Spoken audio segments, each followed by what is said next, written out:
और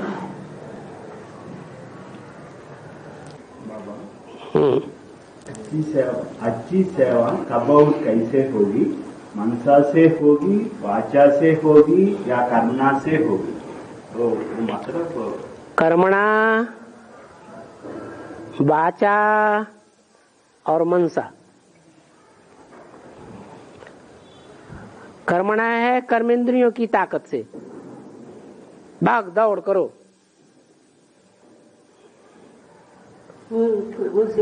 तो कर्मणा है स्थूल, इंद्रियां भी हैं स्थूल, और उससे ज्यादा सूक्ष्म है वाचा।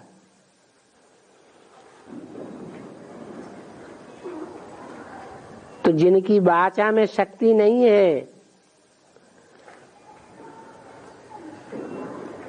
तो कम से कम कर्मेंद्रियों की शक्ति से सेवा करते रहें तो कुछ उजूरा मिलेगा या नहीं मिलेगा? कि वो भी छोड़ दें? हैं? दूसरी बात, कोई भी सेवा है उसमें भाव प्रधान होता है।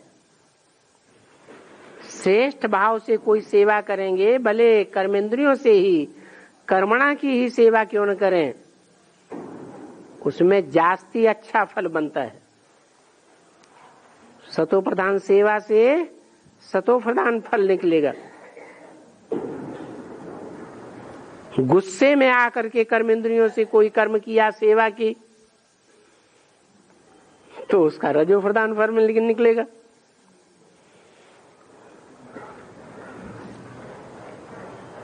वाचा की सेवा, खुशी खुशी वाचा से सेवा की, ऐसी वाचा चलाई कि सुनने वाला खुश हो गया।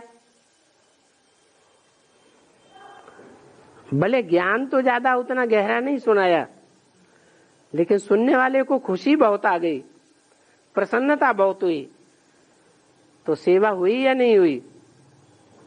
सेवा हो गई। कोई है ज्ञान बहुत सुनाते हैं, लेकिन ऐसी कठोर कठोर बातें बोल देते हैं कि सुनने वाले को अच्छा ही नहीं लगता, उठ के भाग जाते हैं।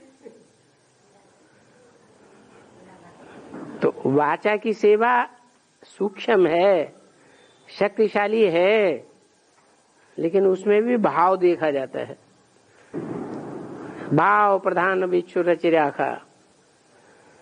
जो जिस भाव से जो कर्म करता है वैसा ही उसको फल मिलता है।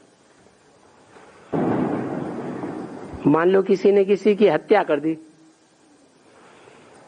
जिसकी हत्या की उसके बारे में उसे पता चल गया ये बड़ा भारी डकैत है, गवर्नमेंट की पकड़ में नहीं आ रहा है, समाज वालों की पकड़ में नहीं आ रहा है, समाज वाले उसे बहुत अच्छा समझते हैं, गवर्नमेंट के लोग भी बहुत अच्छा समझते हैं, लेकिन जिसने उसकी हत्या की वो जान गया कि ये बड़ा भारी शातिर है, बड़ा डकैत है, समाज के लोगों को इससे सबसे जास्ती खतरा है, शासन को इससे जास्ती खतरा है, तो उसके ऊपर है पाप चढ़ेगा या पुण्य चढ़ेगा? मारने वाले के ऊपर पाप चढ़ेगा। अच्छे भाव से उसने हत्या की या खराब भाव से हत्या की? अच्छा भाव के करने से पाप नहीं। युद्ध करते हैं, देश की सुरक्षा के लिए सैकड़ों हत्याएं कर देते हैं। युद्ध करने वाले स्वर्ग में जाएंगे या नरक में जाएंगे? क्या मान्यता है? हैं? युद्ध में शरीर छोड़ेंगे तो स्वर्ग में जाएंगे। अब वो युद्ध की तो बात ही नहीं है तो ये माया की युद्ध की बात। भगवान ने जो युद्ध सिखाया है, हिंसक युद्ध तो सिखाया नहीं।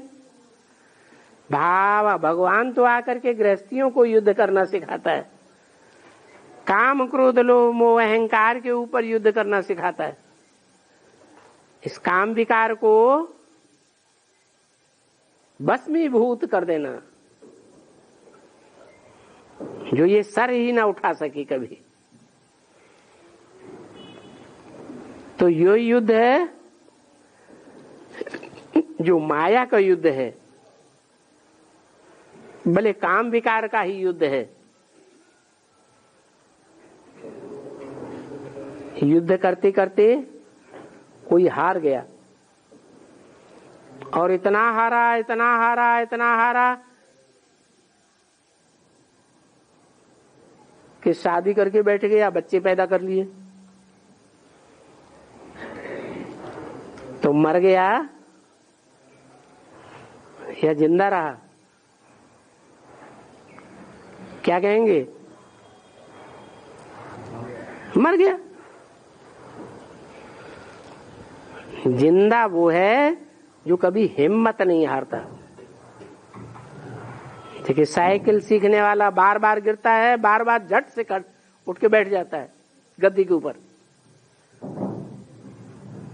तो हार गया या जीता? उसे हारा हुआ नहीं कहेंगे। ऐसे ही है।